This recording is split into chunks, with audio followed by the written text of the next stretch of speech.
Тоа го прават, претпоставувам и мислам дека е така, бидејќи кога вложуваат во овие традиционални, отприлика тука движењата не се толку големи. Не може биткоинот сега да порасте за 500%, за 1000%, но тие ја бараат таа шанса во тие некои понепознати коини, но таму исто така може и многу да се изгуби. Апсолутно, значи колку поголем ризик, толку повеќе постои шанса да се добие многу, но меѓутоа постои шанса и да се изгуби. Тоа е една работа, но меѓутоа ако пред се, значи за секое вложување на финансиски пазари, без разлика кои се, вклучувајќи криптовалутите, мора човек да е едуциран. Мора инвеститорот да е едуциран, да знае во што вложува и зошто вложува, пред се. Прво од тука да почнеме. Втора работа е, значи, како што реков пред малку, кога знаеме какво финансиско средство вложуваме, исто така треба да го знаеме тајмингот. Вакви моменти кога паѓаат финансиските маркети се одлична можност за вистински прави инвеститори да вложуваат. Сега прашавте вие како луѓето што не се запознаени.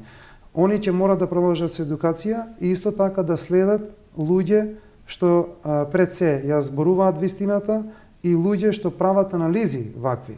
Јас затоа, токму затоа имам бесплатно на мојот вебсайт, секој да може да погледне фундаментална анализа за одредени проекти и има и други вебсајтови што се занимаваат со такви анализи и јас им сугерирам да ги следат тука препораките, но меѓутоа тоа секако не е финансиски совет, значи сепак тоа е на своја рака, али мора да има едукација. Без едукација не е возможно да дојдете до правиот потек, што може да ви донесе голем поврат.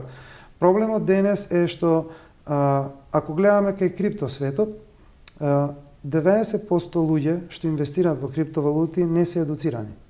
Тоа е проблем. Затоа што, како што рековте вие пред малку, Елон Маск ќе твитува нешто и тие купуваат.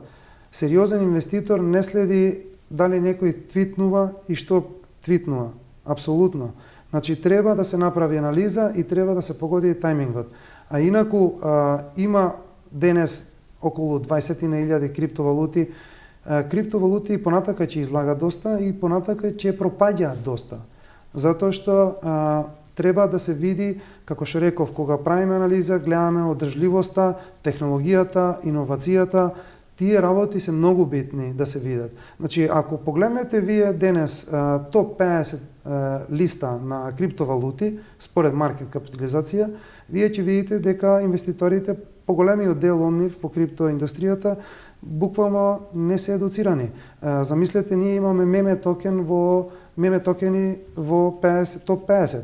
Меме токени не презентира никаква вредност. Тие се шпекулативно средство. Јас тоа и многу конкретно го пишував во мојата книга. Зависат само од купување и продавање. Ако ги купуваат, вредат, тако не? Од шпекулација, да, како што рековме пред малку, со твитување. Од тоа зависат.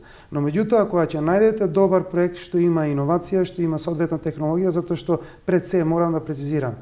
Криптовалутите презентираат, повеќето криптовалути, не сите, презентираат одреден проект. И со тој проект, тоа е склоп на технологија и на економија. Затоа што тие во своите токени имаат одредена економија. Како што имаат централните банки одредена монетарна политика за фиат валутите, така секоја криптовалута има своја економија за своите токени. Така да кога ги гледаме овие работи, ако се следат како што треба со адекватна едукација, тогаш сигурен сум дека успехот е неминовен.